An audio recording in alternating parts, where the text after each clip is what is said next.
Vamos, né? Então, estamos ao vivo. Olha aí. Chip Podcast. Chip Podcast, que os Mais efeitos uma é feito ao Chico? vivo também. Chip. Chip. Ovelha. A gente está hoje aqui, mais uma vez, no nosso podcast e eu recebo uma figura muito querida, bem conhecida, né? Vamos dizer assim, na área de Ribeirão Preto e São Paulo, no estado de São Paulo, um grande amigo, Marcelo, prazer, viu, querido?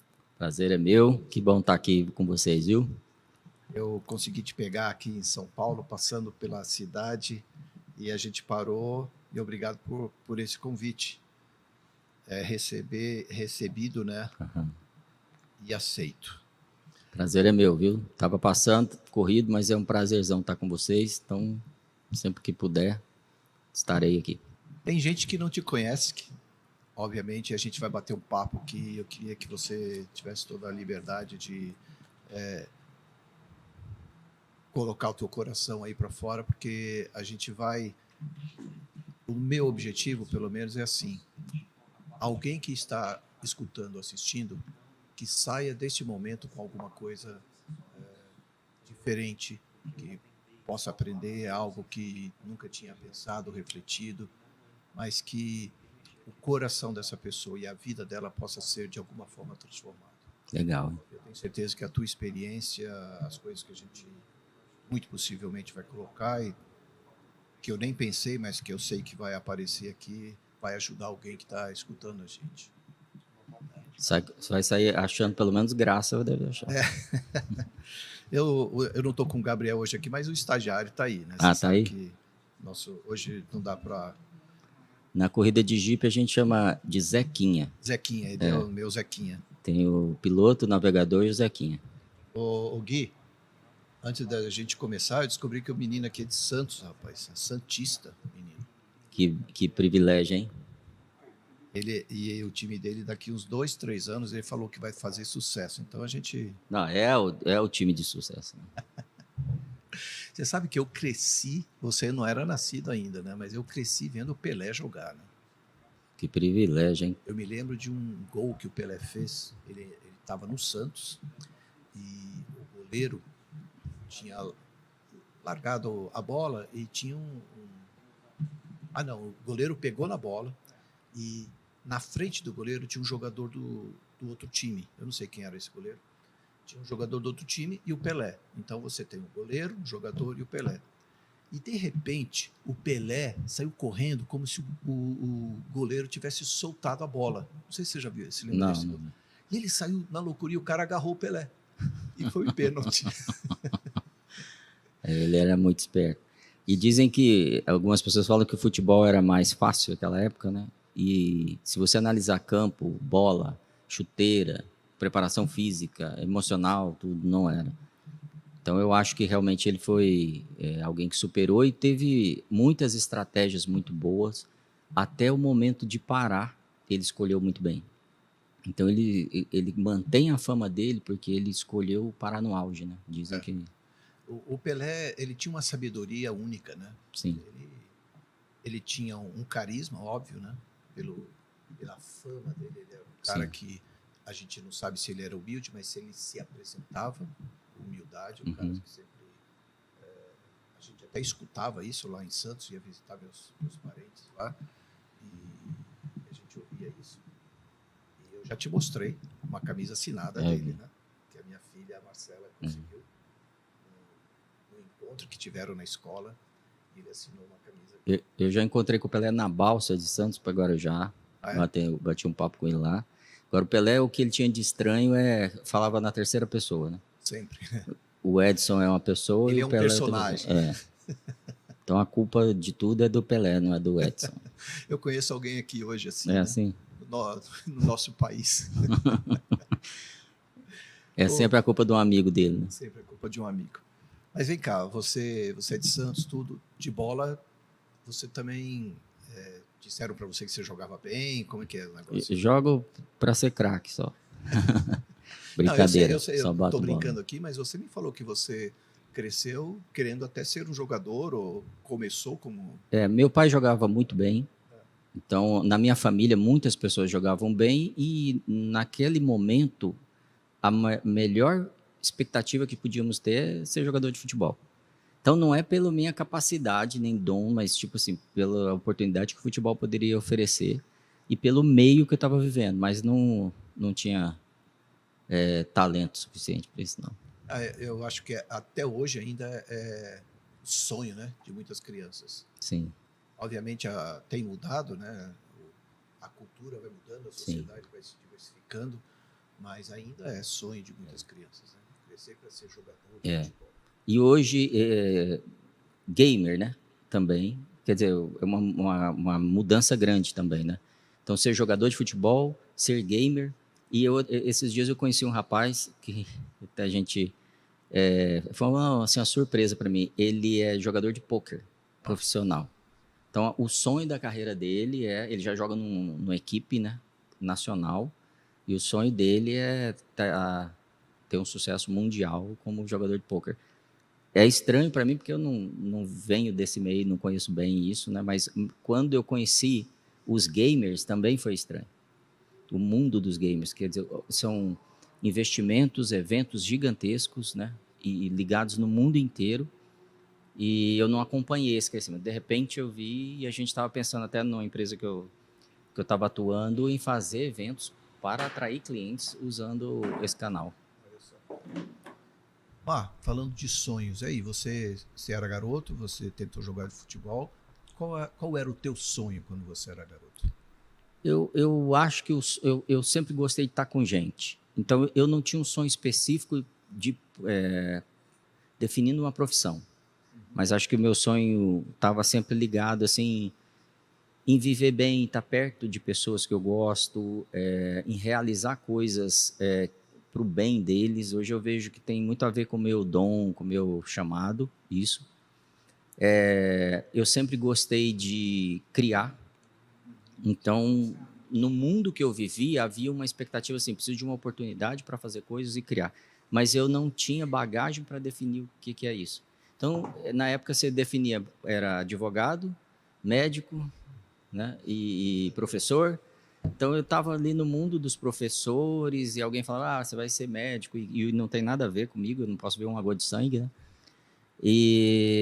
Mas eu sonhava em ter uma qualidade de vida. A gente vem de uma situação muito simples, né, uma família muito simples. Morei um período no interior de Goiás, numa cidade que não tinha nem iluminação elétrica. Você saiu de Santos e foi para Goiás? Fui para Goiás ainda criança, quase na adolescência. E ali eu passei 3 anos, foi muito interessante, porque é um mundo completamente diferente, no interior de Goiás, há décadas atrás, né? Então o maior prazer que tínhamos era a caça, a pesca, sabe? Era um mundo distante, completamente diferente do que eu vivia. Então, principalmente naquele momento, a expectativa eu preciso romper esse limite, preciso alcançar outros horizontes, mas eu não tinha referência. É interessante, sonhava, mas não sabia o que eu estava sonhando mesmo. Eu estava sonhando mais, preciso sair daqui.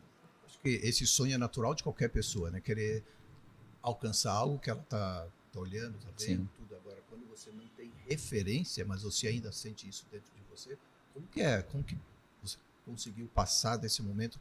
Ainda lá no interior, você conseguiu transformar isso em algum... Não fazia sentido, era algo realmente abstrato, eu desejava algo maior do que eu vivia ali. Era uma vida tranquila, de uma qualidade de vida muito boa, no sentido de natureza, né, de ambiente, porém muito simples. O nível da educação era muito raso, então isso não contribuía também. Eu me lembro que a minha professora de geografia estava falando sobre a lei da gravidade e ela me explicava, estou dentro da escola, que era um ímã que tinha no centro da Terra que me puxava para... Então, hoje eu pensando assim, o que essa professora estava ensinando na escola, né? O nível, eu imagino que o nível que ela tinha de formação. Então, nada disso contribuiu. Mas Deus me deu aí algumas oportunidades de conhecer depois disso, né? Depois dos 11 anos, 12 anos, que eu já estou em Ribeirão Preto nesse momento, conhecer pessoas que tinham sonhos diferentes, maiores, e oportunidade de trazer para perto pessoas que conseguiam verbalizar, né, as oportunidades que eu ainda nem imaginava.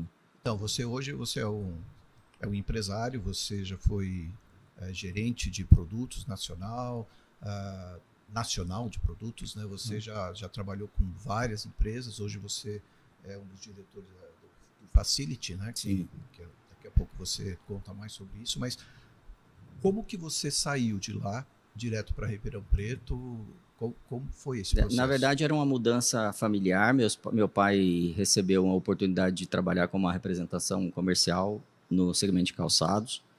Ele atuava com calçados, como vendedor de uma loja em Goiás. E aí ele conseguiu, como uma promoção. E a gente foi para Ribeirão Preto. Minha avó morava em Ribeirão Preto. Tinha mais alguns parentes, por isso ele escolheu essa você cidade. Já tinha família ali também. Já. Então ele escolheu Ribeirão Preto por isso. E Ribeirão é um polo, né? Então é um polo universitário, é um polo de serviços, né? Hoje a gente tem a maior feira agrícola lá. Eu creio que é devido a tudo isso. Foi capital de muitas coisas hoje. É capital do quê? Da cerveja? Do que eu acho que não. Já perdeu da cerveja também. Capital do chopp, né? Foi a capital do chopp, foi a capital do café. Hoje... Ou como capital do café, né? Na verdade. E foi realmente uma referência mundial, até que o Brasil perdeu isso, né? A referência como café. E então, quando eu começo a crescer, a entender mais o mundo na minha adolescência, eu comecei a acessar um pouco mais de literatura e pessoas bem-sucedidas. Porque a cidade tem muitas pessoas bem-sucedidas, é uma região de muitas usinas de álcool, então a circulação de dinheiro, a circulação financeira é muito grande, as carreiras são melhores. Ali eu começo a entender, até o momento que eu vou para a universidade.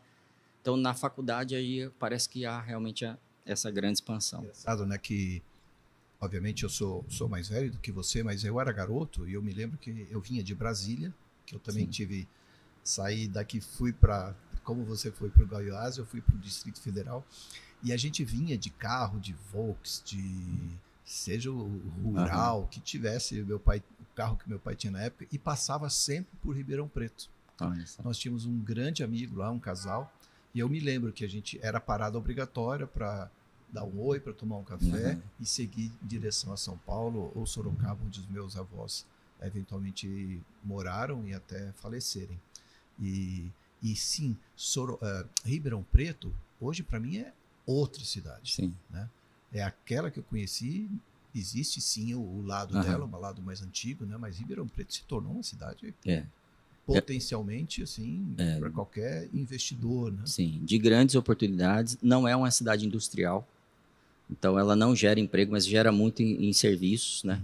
E a região gera muito na produção de cana e de álcool e do agronegócio em geral. É muito forte, é assustador. A feira que teve agora, que é a AgriShow, trouxe bastante polêmica na mídia, né? Essa feira... Que polêmica? Que isso? Nem precisava dessa polêmica. Envolveu política de novo, mas tudo bem. A gente, antes da abertura da feira, todos os dias, você pode contar ali 30 quilômetros de engarrafamento, de trânsito completamente parado, em 2 faixas, nos 2 sentidos. É impressionante, né? A região, como ela é influenciada, não só influenciada, mas a atividade, né? Rural. A gente viu engarrafamento de helicóptero na cidade esses dias. Até caiu um helicóptero lá essa semana, acho que foi ontem. Mas absurdo, assim, o que é gerado através do agro na região é assustador. E aí, além das usinas, vem os prestadores de serviços, que são as empresas que fazem peças, que dão manutenção, né, nessas usinas, nessas grandes produtoras de máquinas ali. E então gera muito emprego também, em Sertãozinho em especial. Então, a tua juventude mesmo se deu em Ribeirão Preto. Em Ribeirão Preto. Vivendo a evolução da produção de cana, por exemplo. Claro. A gente viu desde a época que era o cortador, que eles jogavam fogo na cana, e aí vinham os cortadores cortando cana. Então, houve um apelo em Ribeirão Preto no final da década de 80, que era a Califórnia Brasileira. Isso apareceu num programa de uma emissora grande aí.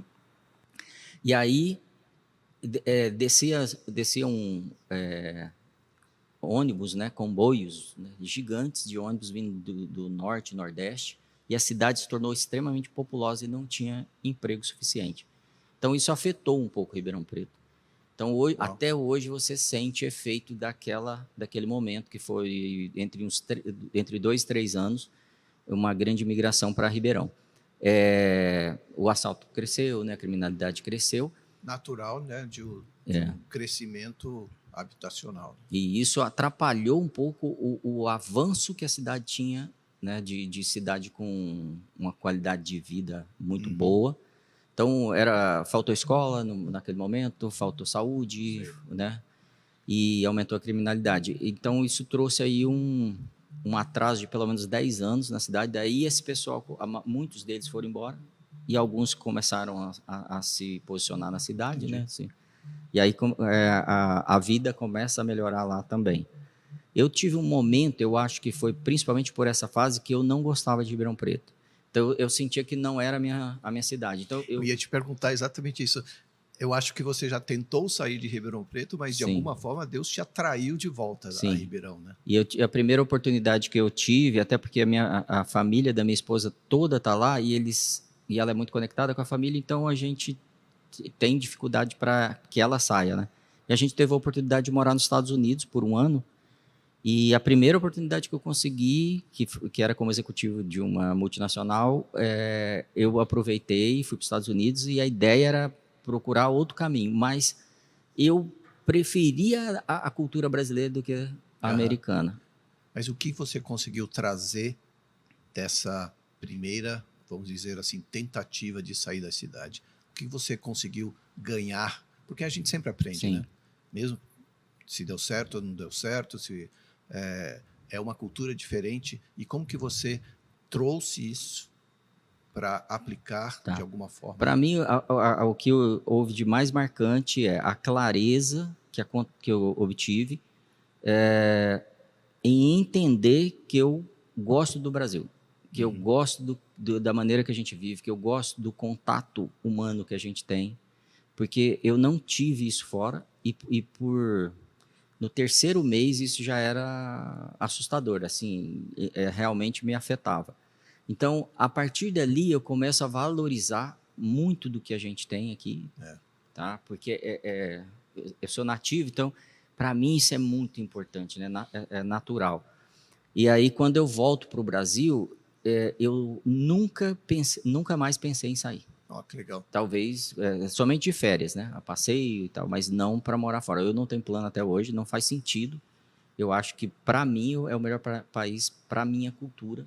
Engraçado, né, Mar? Porque eu também tive a oportunidade de sair, fiquei 10 anos fora, e no meu coração, o Brasil nunca saiu dele, pensando sim em um momento voltar. Sim. Mas o que Deus sempre falava para mim, assim, você vai aprender, você vai crescer, mas você vai levar isso de volta para o seu próprio país. Sim. E não dá para explicar. Gostosa, né? De você estar no lugar certo, onde você sabe que ali é o lugar que você precisa estar. Né? Sim. E não dá para explicar para as pessoas do que a gente está falando. Porque às vezes as pessoas falam, estou pensando em pegar minha família e ir embora. Tem várias pessoas falando isso. Né? A vontade de falar, você não sabe o que você está fazendo, sabe? Mas como a gente funciona diferente, eu acabo não dando muita opinião. Mas o segundo ponto muito interessante é o quanto eles são pragmáticos, né, falando dos americanos, e excelentes. Isso também me afetou e eu tentei trazer isso para a minha vida, para o meu cotidiano. Eu também tive uma experiência em São Paulo. São Paulo é muito diferente de Ribeirão. E esse ritmo, inclusive, assim, a busca por executar coisas melhores, maiores, eu levei para o ambiente que eu trabalho hoje em Ribeirão. E a cidade, às vezes, estranha a nossa pegada, seja na igreja, seja no trabalho. Mas você tem essa veia de empreendedor. Como que você consegue, se essa necessidade de separar as coisas, né? Porque você é um empreendedor nato, dá para ver, eu já te conheço, e onde você coloca as suas mãos, parece que você está sempre, como você mesmo falou, idealizando, criando, vendo uma nova forma, discutindo isso, aquilo, trazendo para as pessoas ao seu redor algo que elas podem fazer diferente, poderiam fazer diferente. Como que é isso para você hoje? Porque hoje você está liderando uma igreja, junto com a Grazi, e você é um empreendedor, você continua fazendo isso. Sim. Como que você carrega Marido essas e pai. atribuições? Hã? Marido e pai também. Marido e pai. São duas As pessoas se esquecem agendas. que isso é muito importante para todos nós. Essas são duas agendas também que demandam muito. Muitas pessoas, inclusive na igreja, me perguntam como é que você tem tantas atividades ao mesmo tempo. Eu penso que eu faço o que é importante e eu venho aprendendo isso. Eu ainda não me considero uma pessoa que domina isso, então de vez em quando eu me pego perdendo tempo em coisas que eu não deveria perder tempo. Uhum. Isso faz com que eu descentralize, que é um erro do empreendedor. As pessoas que centralizam mais, eu não as considero mais empreendedoras. Talvez elas tenham construído uma empresa, mas elas são gestoras. Uhum. Então, ele é um bom administrador, de repente, porque está tudo debaixo dos braços dele. Mas o empreendedor, ele cria para que outros assumam. Essa é uma das características que eu vejo no empreendedor. O empreendedor, ele nunca está satisfeito com o que ele acabou de fazer. Então, ele criou, o projeto está funcionando, talvez tenha alcançado 100% do sucesso da expectativa que ele teve, mas se ele é empreendedor, aquilo já passou. Ele está terminando o projeto pensando no próximo. Então, a grande satisfação está em desbravar e criar novas possibilidades, trazer disrupção, trazer inovação. Então, essas são as características, para mim, do empreendedor. A disrupção provoca, né? Provoca. E aí, eu conheço grandes gestores, que são pessoas mais conservadoras, que elas administram muito bem, os seus negócios, às vezes, são centenários. E parabéns por isso. Mas não os vejo com essa veia. E essa veia vem me ajudando a olhar para controlar e olhar para vários pontos, controlar vários pratos e olhar para vários pontos ao mesmo tempo. E estimular, porque você começa a entender que você precisa estimular pessoas para tocar aquilo que você pensou, que você idealizou.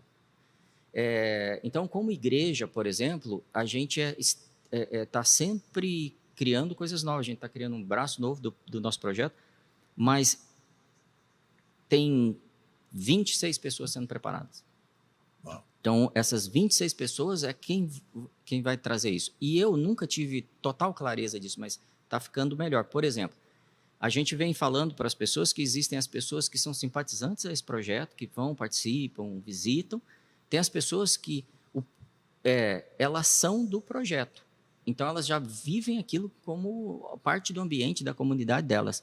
Mas tem pessoas que estão entendendo isso, que o projeto passou a ser delas. Uhum. Nesse momento, é a melhor parte para a gente, porque a gente já pode pensar na próxima fase, porque o projeto já não é nosso, é de um grupo novo. Mas, tudo isso que você está falando não acontece da noite para o dia, né? Nem um pouco. Qual foi a maior dor desde quando vocês começaram até hoje? No projeto da igreja? Existe uma só. No projeto da igreja? Pode. Eu acho que foi entender errado a igreja. Acho que durante décadas eu entendi, quando a gente começa o nosso projeto, que a gente está à frente, a gente ainda entendia muito errado. Como se o projeto dependesse da gente, como se fosse realmente a nossa identidade. Na verdade, não é 100% da nossa identidade, é a identidade de um grupo. Eu criei expectativas que todos deveriam estar à frente. Então, por exemplo, fica claro para mim essa questão de empreendedores e gestores e consumidores, às vezes, quando eu percebi que eu tinha criado uma ideia de que todo mundo pode ser empreendedor. Uhum. Não, eu te ajudo, você vai entender, você vai... Só que empreendedor é um espírito, é uma ideia, é um jeito de viver, é um estilo de vida. É um chamado, né? É um chamado. E eu acho até que aprende. Uhum. Mas você tem que estar disposto a viver risco, senão você não empreende. Pensando em Brasil, então, né, mais ainda. Agora, se tratando, antes de você, ou nessa continuação, como fazer para a gente, obviamente, dentro da igreja, toma sempre esse cuidado, né? Eu não quero gerenciar, administrar, gerir a igreja usando só as ferramentas do mundo. Sim. Né? Como que você observa isso? Porque você entendia a igreja diferente do que ela é hoje. Ou do que... Estou falando da Just. Sim. Eu também, junto com você, na Deus Primeiro, a gente vê dessa mesma forma. Como que foi para você entender isso? Porque ferramentas a gente acha de monte, né? Sim. E ferramentas boas. Sim. Mas qual é o cuidado que vocês tomam para que essa ferramenta pode ser boa, mas não é melhor do que essa que eu tenho aqui? Como Sim. que você... Eu creio assim, usando base bíblica, nós vamos encontrar centenas, se não milhares de aprendizados administrativos na Bíblia. Como que eu defino se ele realmente tem uma base bíblica? Quando ele é, para mim, um princípio. Entendi. Não quando ele é uma fórmula. Então, do princípio, eu posso criar um monte de fórmula. Deixa de ser apenas ferramenta. Isso. Então, é uma ferramenta que ela vai atender um princípio. Se ela não atende o princípio, ela está ferindo em alguma coisa. Então, para mim, esse é o crivo para eu trazer uma ferramenta. A gente tem visto muitas ferramentas de desenvolvimento humano, por exemplo. E, para ser sincero, a maioria eu não uso, não concordo, porque eu sinto que a gente manipula. Exatamente. E a manipulação, ela fere alguns princípios bíblicos. Ela não sustenta por muito tempo. Não sustenta. E aí você vai precisar, talvez, viver de atualização dessa ferramenta, manipulação das pessoas, e aí você fica no nível da emoção.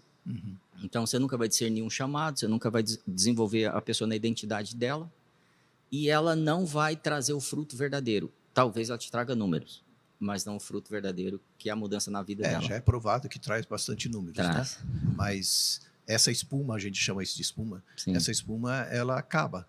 Sim. E perde a Mas força. mas vem outra. Vem outra. Vem Tá? De espumas em espumas. Exatamente. Então, dá para sustentar a igreja de espuma em espuma. Infelizmente. Ou de cortina de fumaça, e às vezes é o que eu penso, a gente tem às vezes uma geração inteira perdida por isso. E quando você fala que não entendia a igreja como você entende hoje eu imagino que você não é mais nem sonho, você já vê isso como uma realidade que você gostaria de implantar, né? Obviamente não é o Marcelo, mas o que Deus tem colocado em você. Como que você vê isso acontecendo e o que seria? Tá. Eu entendo que a igreja ela tem departamentos, ela tem pessoas específicas para cada papel. Então, a primeira coisa que nós precisamos são líderes maduros para identificar isso. Departamentos e pessoas antes de qualificá-las. Porque muitas vezes eu quis qualificar todo mundo igual. Criar um padrão e todo mundo pode executar. E não se sustenta. A verdade é essa, às vezes até funciona por um tempo. Nós tivemos pessoas que saíram do nosso meio feridas porque nós estávamos colocando elas para fazer algo incrível, lindo. Mas que elas não foram Mas chamadas. não foram chamadas. Sabe uma coisa que eu escutei dentro disso que você está falando? Primeiro, a gente sabe que a igreja é o nosso quartel-general, onde você vem, aprende estratégias para eventualmente lutar as suas batalhas, né? Mas eu vi um paralelo que tem muito a ver com isso que você está colocando. Imagine a igreja como um hospital. Sim. Vários departamentos, como você falou, várias áreas, mas cada uma dessas áreas tem um especialista. Sim. Tem alguém que vai avaliar, que vai apresentar o diagnóstico e que vai te dar algo para ser feito para que então haja a restauração, a cura. E a igreja não é muito diferente disso. Não. Eu creio nisso. E aí vem o papel desse especialista, que identifica como eu vou remediar, como eu vou tratar essa pessoa, como eu vou curar. Talvez esse precisa de uma fisioterapia e esse precisa de um remédio. Então, dentro do hospital, isso aconteceria. Dentro da igreja, isso é importante também. Então, um dos erros que tivemos é padronizar. Então, hoje nós não padronizamos, nós entendemos e somos, assim, buscamos ferramentas, inclusive, para identificar o melhor dessa pessoa. Buscamos também orientação, tanto da nossa liderança, né? Vocês, no caso, e da própria pessoa. Qual a resposta que ela está nos dando? Qual a resposta que as outras pessoas estão percebendo nela, frutos? E a partir daí a gente identifica mesmo, a gente chega e fala, olha, o que a gente está vendo é isso, faz sentido? Vamos começar a trabalhar? E é um início sem compromisso. Daqui 6 meses você me dá uma resposta se está fazendo. Legal, né, que você está falando. Para alguém que está te escutando, um pastor, um líder, um eventual líder, alguém que está prospectando isso, como que você identifica na pessoa um chamado a ponto de chegar, chamá-la para um canto e falar assim, olha, eu estou vendo isso. Como que você gerencia Quando a isso? gente fala de chamados, inclusive para chamados governamentais na igreja, a gente tem base para isso, biblicamente, nas características de um mestre, de um apóstolo, de um profeta, de um evangelista. Então a gente usa isso. Você já está falando aqui de caráter, né? Já passamos dessa fase, senão a gente nem chamaria. Existe um grupo, talvez dando um passo atrás, preliminar, que a gente vai trabalhar caráter. Vai trabalhar a restauração do casamento. Vai trabalhar a paternidade dele com os filhos E o próprio equilíbrio financeiro dele. Isso, e a gestão, a seriedade dele trabalhar, se ele não é uma pessoa ociosa também. Então, a gente procura trabalhar tudo isso.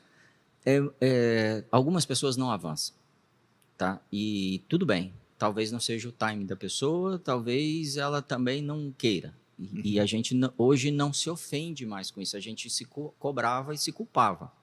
Hoje Nós somos os culpados. Hoje a gente não pensa assim, não tá ok, não, então fique tranquilo. Nós te amamos, esteja próximo da gente, que a gente puder ajudar, a gente vai te ajudar. Aí vem um segundo grupo que a gente começa, depois de passado por isso, a gente começa a identificar, porque a gente já caminhou um pouco para resolver essas questões naturais ou de caráter, né, de comportamento. E aí a gente começa a identificar dons. Dons, e às vezes dons governamentais.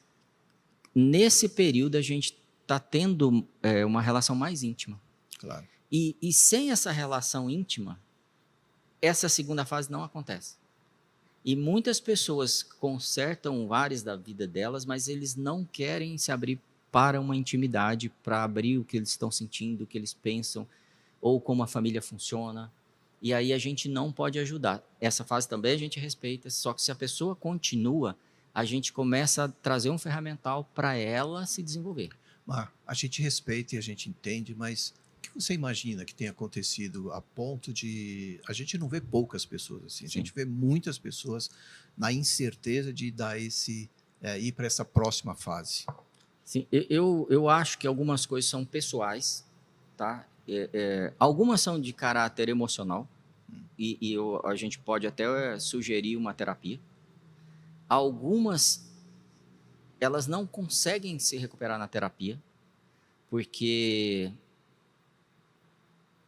a gente precisa de uma intervenção divina, muitas vezes. E algumas não vão passar por isso, porque elas se sentem tão ameaçadas por alguma coisa, e eu estou falando de história. Eu acho que o que mais trava as pessoas no sonho de Deus para elas é a história delas que ela viveu. Essa história, e muitas vezes o nosso inimigo, ele trabalha muito o fracasso de famílias, porque ele sabe que ele vai destruir a história dessa pessoa lá na frente, não é só o que está acontecendo naquele momento. A gente vê Jesus trabalhando numa pessoa assim, né? Ele deixa os discípulos e fala, eu vou conversar com aquela mulher ali. Sim. E Isso ele é muito conta forte. a história para ela, dela mesma, né? Sim. Até ela entender que Jesus estava ali para restaurá-la. E quando há essa chave virada, quando há essa libertação, quando ela entende quem ela é, ela traz a cidade inteira. Exatamente. Ou seja, ela passa a ser ouvida, porque agora ela é diferente, ela está funcionando na vibração, e aí eu estou falando assim, realmente no impacto que ela tem que causar na sociedade. Isso é a coisa mais impressionante, né? Porque, libertador. Às vezes a gente fica apegado a títulos, né? Se eu não for isso, eu não for aquilo, eu não vou conseguir fazer. Se eu não for o presidente do país, eu não vou resolver o problema da nação, como se ele resolvesse.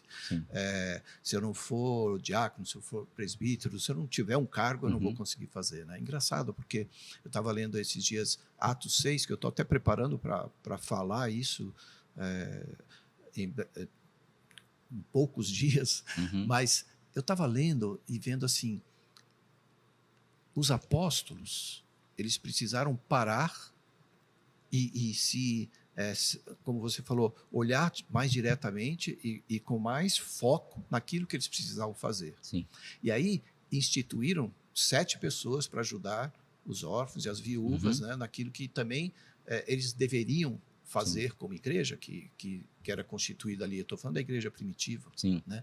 Daí colocaram Estevão, colocaram Filipe, e você vê o legado que esses dois, sem títulos, né? Mas entendendo e aceitando um chamado, Aham. né, para a vida dele. Você vê, Estevão foi É. o primeiro mártir, né, Sim.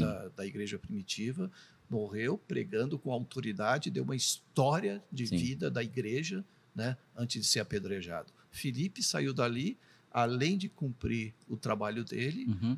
foi o cara que falou para o etíope, que ministrou, que batizou e de repente foi trasladado. Sim. Quer dizer, a experiência com o Espírito Santo que esses dois tinham, Sensacional. né, não precisaram de um título, Aham. precisaram de um coração aberto para E cumprir. entrega, né? E entender o papel deles. Exatamente. Porque eu creio também, Marcos, que tem um monte de gente que não era Estevão nem Filipe, eles não eram. Exatamente. Eles eram o dono da padaria. Entendeu? Aquele era o papel e o chamado dele, e naquele momento ninguém tinha falta de nada. E naquele espectro, né? Eles Isso. podiam. Então eu acho que esses 7, eles não conseguiam atingir a cidade inteira. Claro que não. Então, tipo assim, eles. É aquela descentralização que eu comentei há pouco. Eles conseguem gerar verdade nessas pessoas, e essas pessoas, de casa em casa, estão multiplicando esse tipo de vida. Tipo assim, a vida original. Uhum. Como realmente a igreja deve funcionar. Ninguém tem falta de nada. Eu acho que vai muito além da questão financeira. A questão financeira é o mais fácil de resolver ali. É falta de nada, é falta de nada. É falta de remédio para dormir, é falta de solidão. Você fala que a questão financeira é a mais fácil, mas parece que tem tanta gente aí só girando em É torno porque disso. a gente está tentando resolver isso, né? E isso, em tese, é o mais fácil. Claro que Porque isso não te dá paz, isso não te faz dormir, isso não te faz ter saúde plena, vida abundante. Então, eu creio que sim, ali estava tudo sendo muito definido. Eu consigo imaginar que os apóstolos não pregavam todo domingo, como a gente vê hoje. Por que eles não faziam isso? Porque tinha um time fazendo, cuidando das casas, porque seria impossível. Hoje a gente tem internet e é difícil atingir todo mundo. A gente tem estrutura com microfone e mesmo assim é difícil. Então, eles não tinham nada disso. Mas, e eu não quero diminuir o papel do Espírito Santo, que tudo aconteceu por causa do Espírito Santo, Claro. mas é porque eles decidiram fazer aquilo que o Espírito Santo estava falando para eles. Então, mais um fator, talvez, que devamos falar é quando você toma a decisão, o Espírito Santo pode operar. A gente pode impedir o Espírito Santo, é isso que eu quero dizer. Então, muitas dessas pessoas que você me perguntou, por que não vai? Porque ela vai precisar abrir mão de coisas que são muito importantes, se não fundamentais para ela, na visão dela. Hoje a gente vê um ensino, e aí falando de ferramenta, sobre vulnerabilidade. Acho incrível isso, sensacional. Não acho que você tem que ser vulnerável para todo mundo. Não. Você tem que escolher as pessoas para você ser Claro. vulnerável, porque muitas pessoas podem aproveitar disso. Mas sem eu ser vulnerável com o Senhor, eu de verdade não vou alcançar nada dele. Porque ele só está esperando assim que eu me humilhe, mas não é se humilhar assim de rolar no chão, que muitas vezes a gente vem de uma filosofia mais Não é a franciscana, apresentação. né? Não é isso. Não é o realmente show. assim, eu confio em você. Ou então, eu não confio em você, mas eu quero confiar, me ajuda a confiar, sabe? Aquela coisa, eu não tenho fé, mas aumenta a minha fé. É uma oração de, assim, reconhecer quem eu sou, onde eu estou e para onde eu posso ir. Isso também responde àquela história lá de quando eu era criança. Eu tinha um desejo de algo que eu nem sabia o que seria. E hoje está muito claro para mim que vai além de conquistas materiais. Claro que eu busco conquistas materiais, trabalho muito, a gente se dedica muito, mas elas estão no segundo momento na minha vida. Mar, é legal, né? Porque a gente vê essa construção de vida. Você, claro, você foi estudar, você fez as coisas que todo jovem gosta de fazer, viajou, saiu do país, voltou. Agora você já tem algo que é estruturado, que está aí sendo trabalhado para um desenvolvimento muito maior do que você talvez até esperasse. Agora, eu quero te perguntar, o que faz brilhar teus olhos quando você olha para Just, ou quando você olha para a Facility, que é a empresa que você e o Claudião, né, dirigem? O que faz brilhar teus olhos em relação a tudo isso que você falou, a cumprir um propósito estabelecido, ou em estabelecimento por Deus na vida de vocês? Tem muita coisa que se eu disser aqui vai parecer, sei lá, só um jargão. Meus olhos brilham por ver jovens saindo de situações terríveis que estão vivendo, de narrativas que estão desviando a identidade desses jovens. Isso me traz, sim, muita alegria. Também, por exemplo, famílias sendo restauradas. A gente vê dezenas de famílias sair em poucos meses, às vezes em um ano. A gente tem catalogado isso e até filmado, gravado como testemunho. Uhum. A mudança que está acontecendo nas famílias. Porque a gente notou também, trazer um assunto antes, que depois de 1 ano, 2 anos, as pessoas esquecem que eles passaram por aquilo, que houve uma transformação, que o casamento dele estava assinando o divórcio, e agora eles estão, os pais e os filhos se amando, né? Todos juntos. Ou uma restauração financeira, de carreira, de saúde. Então, as pessoas esquecem disso. Mas, acima disso, quando eu vejo o inimigo perder território. Uhum. Isso me alegra. Talvez o meu espírito empreendedor venha disso. Eu quero tomar território dele. Não é para mim, mas eu quero ver ele. O meu maior prazer é ver ele perdendo. Amém. Isso me ativa, isso vai me fazer virar a noite acordado, buscando novas estratégias, planejando, organizando, executando. E eu acho energia, isso me energiza, né? Toda vez que eu vejo essas situações. E eu sonho com o nosso país. Uhum. Tá? É isso que eu ia te perguntar. Uma coisa é você olhar e perceber esse ganho de território no seu espectro, né? Na dimensão que Deus permitiu você trabalhar. Mas para a pessoa que está escutando aqui, como ela pode entender isso na vida dela e ajudar com que eu vou fazer a minha parte aqui, você vai fazer a sua parte lá, mas o que essa pessoa precisa entender para não perder território e ganhar território? Tem alguns aspectos que a gente poderia citar, por exemplo, a própria perda, e aí eu não estou colocando assim, eu perdi o emprego, não é disso que eu estou me referindo, mas assim, eu perdi uma oportunidade de influência numa área, não pode ser subvalorizada. Isso eu preciso o tempo todo entender que eu estou em guerra e que eu estou tomando um território, eu estou perdendo um território. No mercado, no comércio, a gente fala assim, não existe empresa estacionada. A empresa faturou o mesmo que o ano passado, então ela perdeu. Ela precisa sempre faturar mais porque alguém está tomando mercado. Se ela não tomou, ela vem perdendo. E nessa guerra espiritual que a gente vive, também acontece isso. Então, quando nós perdemos uma sala de aula, um professor que ensinaria um valor para os alunos, nós perdemos território. Uhum. E talvez a pessoa não perceba que ela poderia ter contribuído com aquela comunidade, com a escola, ao invés de ter se preocupado talvez com outra coisa, fala assim, eu preciso ajudar esses alunos. Como que eu vou? Eu vou me voluntariar para dar uma aula extra, por exemplo, na escola. A prefeitura... tirando os olhos de nós mesmos e olhando para onde Deus mostra, né? O horizonte que Deus mostra. Né? Abre a janela, lança a tua flecha. Exatamente. E a gente perde isso, como, citando um exemplo, o povo no Egito. O povo no Egito, quando eles saem, os olhos, os ouvidos e o coração ainda está no Egito. Então a gente conhece bem a história. Deus está chamando eles para adorá-lo. Ele não está os chamando para a terra prometida.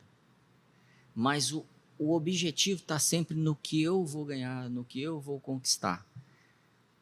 É tão interessante que eles vão cair diante desse desejo deles, que não é o desejo que Deus colocou no coração deles. Sabe que a gente não consegue nem explicar, né? Porque Deus quer que você seja próspero. Sim. Deus quer que você tenha isso, que os nossos olhos chegam primeiro. Sim. Né?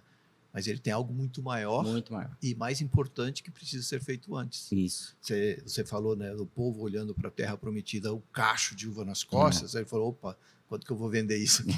Quantas uvas tem aqui? Sim. Sabe? E a gente precisa aprender isso. Sim.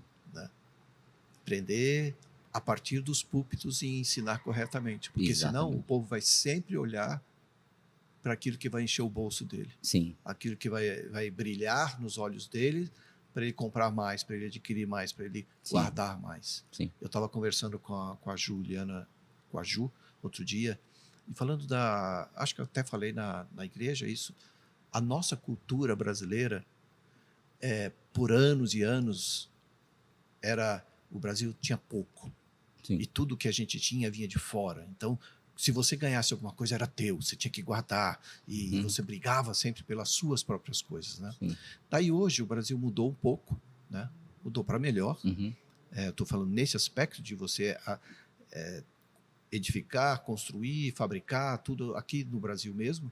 E as pessoas têm mais. Não precisa esperar de fora. Hoje nós temos produtos bons que são feitos aqui. Mas parece que a cultura, é o que você falou, o povo saiu do Egito, mas o coração deles não saiu. Sim. Né? Então, o Brasil hoje tem multiplicado, tem crescido, mas parece que as pessoas ficam com aquele medo de perder. Sim. E tem que guardar para si mesmas. E não entregar para o reino, para que o reino continue prosperando. Sim, sim. Eu não estou falando de coisas, estou falando de tempo, estou falando de vontade, estou falando de visão. Sim. Né? E isso traz o assunto que a gente falou há pouco, que não é a curto prazo. Esse assunto escapou. E talvez o que tenha ficado nos 3 últimos anos mais claro na minha vida é a questão que o nosso projeto de vida não pode ser a curto prazo. Então, tem coisas que eu desejo para daqui 10 anos. Eu sei que eu preciso de 10 anos para que elas aconteçam. E tem plano que talvez passe disso, 20 anos. Porque Entendi. eu preciso de maturidade, eu preciso de musculatura para isso. E eu preciso de pessoas preparadas para essas execuções.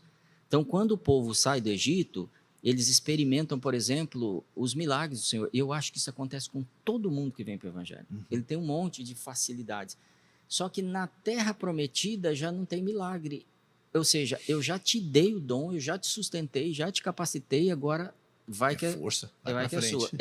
Mas esse pensamento sempre tem que ser coletivo. E aí a gente consegue realmente expandir, tomar território. Porque se eu tomo sozinho, eu não consigo guardá-lo. É a história de qualquer pessoa em qualquer área. Ele não consegue guardar. Mas quando você tem um grupo, um corpo, uma cidade, né, guardada com seus muros, a gente tem base bíblica para dizer isso, vai ser difícil de ser invadido, vai ser difícil de ser tomada.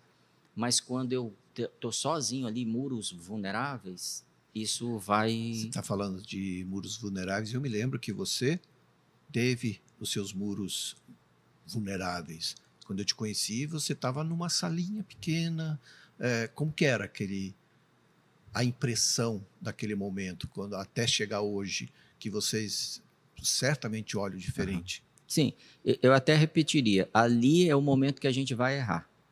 E eu acho que todo mundo tem o direito de errar, e principalmente aproveita e errar logo no começo. Mas foi só erro, será? Não acho que foi só erro, mas o processo exige que você erre para você entender. Entendi. Porque eu acho que assim, a gente está muito distante dos planos de Deus, da dimensão dos planos de Deus, para a gente falar, é isso. Então, às vezes a gente fecha, né, e fala, não, Deus falou.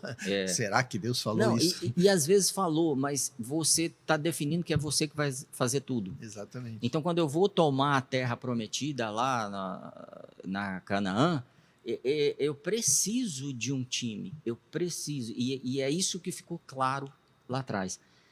Quando a gente olha para a igreja, a gente tem ministérios, e um dos pontos vulneráveis da igreja, mundialmente falando, hoje ela não é uma igreja ministerial, ela é uma igreja de pastores incríveis.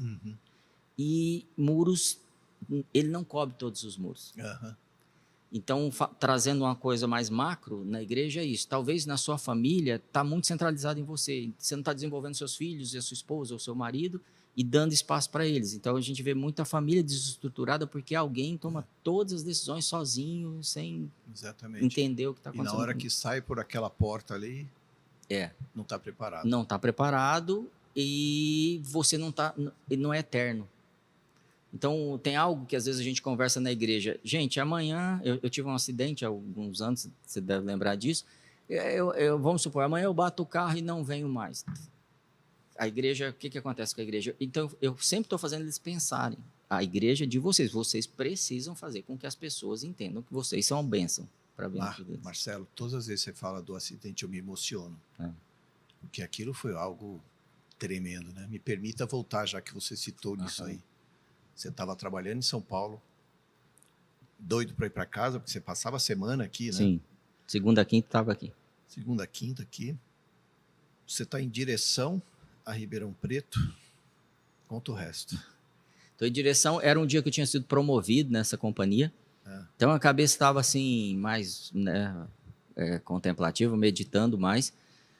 E eu estava abaixo da velocidade, inclusive, tranquilo, pensando, orando. E numa curva para Santa Bárbara, pela Bandeirantes, um bitrem, que é aquele caminhão com 2 carrocerias, né?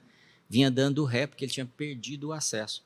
Então ele vem dando ré. Na hora que eu estou chegando, ele perde a traseira cruza a rodovia e eu bati, entrei debaixo do caminhão, o carro foi completamente destruído. É interessante até a foto, porque só Virou tá um conversível.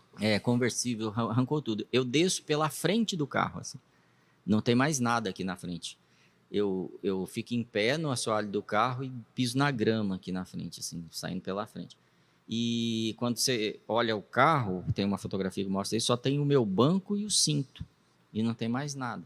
Então, todo mundo impactado. O policial falou, não acreditava que eu tinha saído dali. A pessoa que foi guinchar o carro. O Cláudio foi lá me buscar no dia, ficou emocionado de ver o carro. Tipo assim, o que aconteceu, né? Então, eu creio que ali eu vivi um grande milagre. Dizem que se eu fosse mais 1 centímetro mais alto, Dizem, né? Geralmente eu digo isso. eu não teria É escapado. porque as pessoas, se a gente visualizar esse processo da carreta passando por cima do seu carro em direções opostas, né? Sim. Seu carro indo e ela vindo, É. raspando o teto do carro. Isso, arrancou o passando pela para-brisa, sua cabeça. arrancou toda a frente com o motor, arrancou para-brisa com as colunas, arrancou o teto, E foi você não é arrancando. tão baixo assim, né? Tem 1,98. Né? Mas é impressionante o cuidado de Deus. Sim. Assim, eu fico impressionado quando eu me Sim. lembro disso, com o cuidado de Deus por alguém que ele sabe que tem um propósito a ser cumprido. Sim, Porque Deus poderia ter permitido te Sim. levar ali. Mas, e eu sempre digo para as pessoas, você está aqui porque tem um propósito. sim. Porque se você não tiver mais propósito, você não precisa estar aqui, Deus já te leva. Né? E tem um fator que aí vem, inclusive, desse estilo, talvez, perfil. Quando eu saio do acidente, eu agradeci a Deus, eu sabia que era um grande milagre. As pessoas estavam falando, você nasceu de novo, você nasceu de novo. É impossível isso acontecer. O policial da Polícia Rodoviária falou, é impossível. Isso aqui não poderia ter acontecido. Você não sairia daí vivo. Mas eu já saio dali pro trabalho que eu iria fazer. Dali eu já vou para o aeroporto e viajo, se eu não me engano, para a Bahia, para um outro estado. E até outro dia a Gra veio me perguntar, mas você é louco, o que acontece? Tal? É porque Deus tem gerado esse desejo de ver territórios sendo tomados e, tipo assim, eu não tenho tempo a perder. E falando em tempo a perder, fica até uma dica aí, gente. Esses dias eu fiz a conta de quantas horas eu investi assistindo Walking Dead na internet. Então, cada série, eu assisti uma segunda série agora, se eu não me engano, tem 7 como chama sessões? Não, 7 estações. Seasons. E cada uma tem 10, sei lá, né, episódios. Eu não acreditei, eu falei, é muita hora investido, mas já tinha acabado, né? Eu falei, agora eu não invisto. Então, para assistir uma série assim, vai demorar 2 anos assistindo devagar, porque a gente está sendo roubado. E a gente sempre vai falar assim, eu trabalhei muito, agora eu preciso descansar, eu mereço. É a hora do engano, você merece ser melhor, merece avançar mais, é isso que Deus quer para você. Então eu preciso me preparar mais ainda, sabe? Investir talvez 1 hora a menos de dormir, mas 1 hora a mais de atividade física, 1 hora a menos de passeio e 1 hora a mais de estudo, porque isso te leva a lugares melhores, a gente está voltando no começo da história, né? Eu queria algo, mas eu precisava estudar, eu precisava ler. E acho que uma grande bênção que aconteceu na minha vida foi com 12 anos de idade que um tio me pegou pela mão, minha família é uma família extremamente simples, e ele falou, eu vou te ensinar a estudar. Mas, na verdade, o objetivo Legal. dele era estudar a Bíblia. Então, eu passava os sábados praticamente com ele, estudava toda semana, né? E no sábado ele não trabalhava e ele falava, vamos estudar. E sentava com ele, ele ia me ajudando. Estudava principalmente a Bíblia e toda semana ele me dava 10 perguntas para eu responder para outra semana. Então, eu tinha de passar a semana estudando. E ele me cobrava mesmo e eram perguntas que eu precisava estudar e elaborar respostas. Aquilo criou uma cultura. E eu vejo que, inclusive, eu errei em alguns momentos na minha vida como pai, que a gente quer aliviar para os nossos filhos, tipo assim, deixa eles descansarem um pouco mais, deixa eles dormirem. A melhor coisa da vida, gente, é viver, não ocioso. É estudar, é fazer, é construir. E eu não estou dizendo que isso seja fácil. Tem dia que você levanta e você não está afim. Hoje eu levantei 4 da manhã, eu não estava afim. A hora que deu 4h10, eu ainda estava na cama. Né? Eu acordei 4 horas. 4h10 eu ainda estava na cama.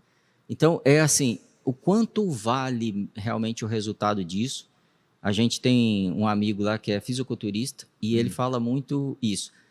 É muito pior a dor quando ele descobre que ele não foi treinar do que a dor de quando ele levanta e ele tem que ir treinar.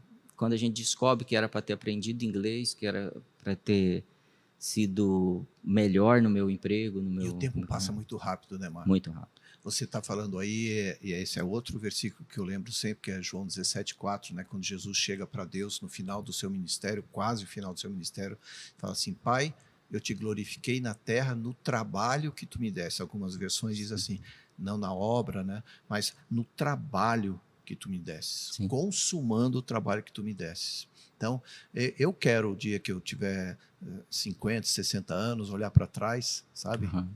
Então, agora que eu fiz 65 já dá para fazer, mas eu quero ir um pouco mais adiante. Sim. Quando eu tiver meus 90 anos, eu olhar para trás e falar assim, Pai, eu te glorifiquei na terra, no trabalho que tu me desses. Sim.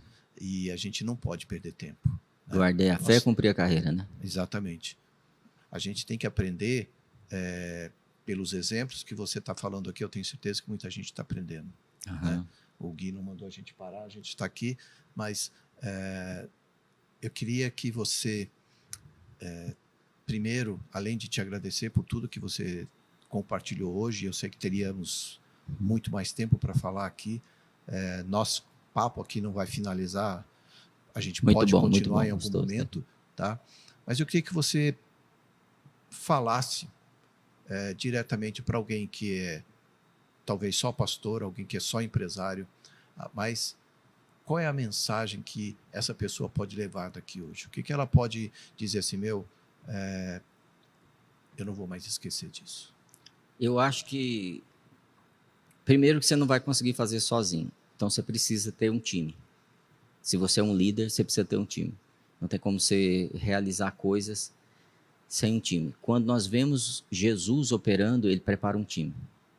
E ele fala assim, eu vou sair para vocês fazerem mais. Uhum. Se eu ficar aqui, vocês vão acomodar. Então, essa ideia de ser líder, de estar à frente de algo, é para você gerar um filho ou filhos que sejam sucessores, que é isso que é sucesso. Né? Você ter sucessores. Então, esse é um aspecto que hoje está se tornando real para mim, entender isso. Mas eu só entendi isso depois de ter passado um período entendendo que eu preciso de líderes, ser liderado. Depois que você começa a entender que você precisa olhar para pessoas mais maduras, mais experientes, por isso que eu já falei, daqui 10 anos eu quero conquistar coisas que talvez você já tenha conquistado, com certeza já conquistou.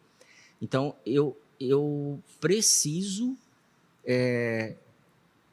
de mentores, vou usar uma palavra mais... O ideal é a gente entender como pais espirituais. Então, eu estou no meio de um projeto. Eu nunca posso estar acima e nunca devo estar totalmente abaixo se eu fui chamado para uma frente, para um trabalho para Jesus. Muito legal. Então, eu estou sendo treinado e treinando. Mas eu estou no começo ainda. Compartilha só uma madeira. Não tem problema. Mas já comece a praticar. Já comece a cuidar de alguém, já comece a cuidar de alguma coisa. E outra coisa que eu aprendi talvez você pense que é uma coisa e venha a ser outra, mas comece fazendo uma coisa. porque isso vai trazer clareza e portas, conexões para você chegar onde que o Senhor tem realmente um chamado, um caminho para você. Muito legal. Então, até quero passar assim, reconhecer o que você, né, e a Juliana são para nós, fizeram por nós, nos dirigir, nos guiar, e a maioria das vezes sem falar. Então, eu quero reconhecer isso aqui. E então a gente se espelha e aí a gente tem um alvo para alcançar. E eu sinto assim, eu preciso inspirar outras pessoas também para seguir esse caminho. Legal. Muito bem. Mar, em Ribeirão Preto, Just.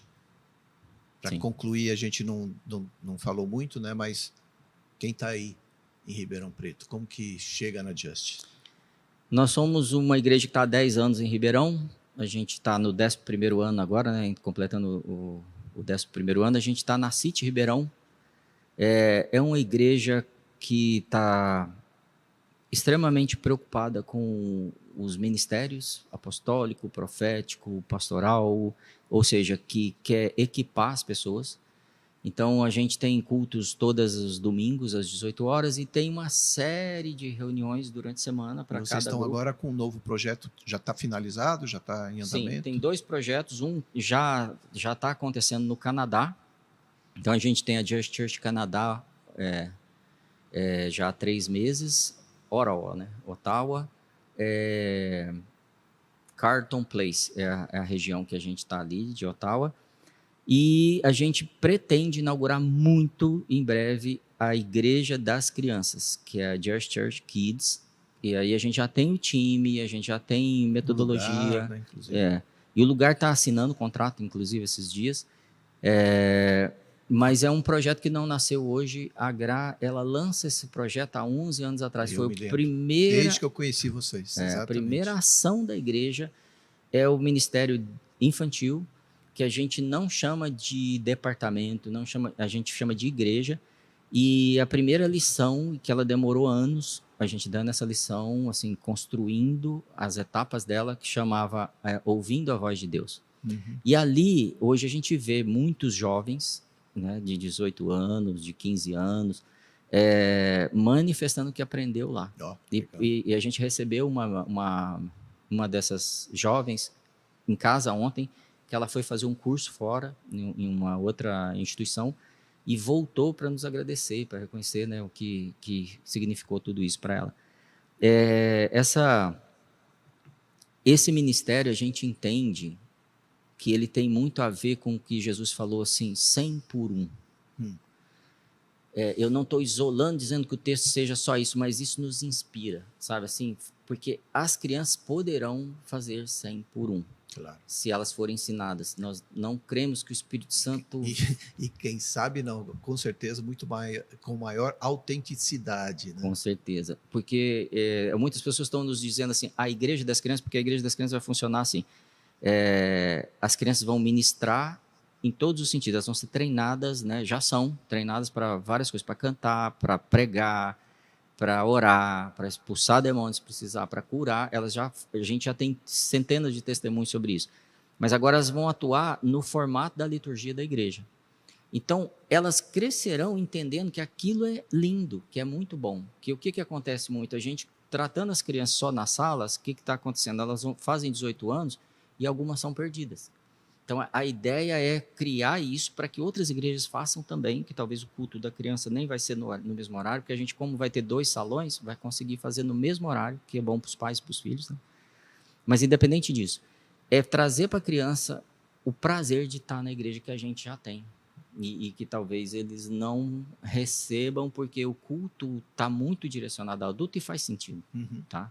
Então, a gente está terminando esse projeto. Depois disso, a gente está tomando um ato aí de ousadia, que aí está no campo da oração, que é ter escola, ter cursos, treinamentos. Que também está na raiz de vocês, né? Sim, tá. É o que a gente sente muito queimar dentro da gente também. Muito legal. Parabéns. Facility? Facility é uma empresa de manutenção predial. A gente eu atuei como executivo até final de 2019, e aí em 2020... eu lancei essa empresa. O Cláudio vem comigo aí, acho que é a partir de 2021, e ele é meu sócio, é o maior especialista desse segmento, que é manutenção predial, grandes galpões, empresas, e a gente está lançando agora, dentro da Facility, uma segunda empresa só de reforma de apartamentos e casas de alto padrão. Isso aí foi algo que Deus me deu, assim, tipo, ele me provocou, porque eu estava tentando buscar outras coisas para gerar mais recursos, e ele falou, o que você tem? E eu percebi que nós já tínhamos feito pelo menos umas 15 obras de alto padrão dentro de uma empresa que não é para isso, e a identidade está errada. Então, a gente está lançando para o cliente entender isso, que a gente tem esse serviço com qualidade, que protege, né, o patrimônio dele, porque às vezes você vai fazer uma reforma e o tapete é caríssimo, né, o quadro é caríssimo, então a gente tem uma equipe preparada para isso. Então a gente está lançando essa empresa, provavelmente dentro ainda de maio, esse projeto de forma oficial, porque ele já vem acontecendo. E eu entrei no segmento de construção civil, foi uma bênção de Deus, continuamos crescendo desde 2020, e a gente entende que isso nos dá acesso a entrar nas casas das pessoas e nas empresas das pessoas, e muitos têm nos ouvido, dado oportunidade para a gente testemunhar. Cumprindo o seu propósito. Amém. Onde você coloca os seus pés, né? Isso. Marcelão, meu irmão, obrigado, querido. Eu que agradeço, viu? Um prazer ter você aqui, viu? Um abraço. Chip Podcast continua. Semana que vem tem mais.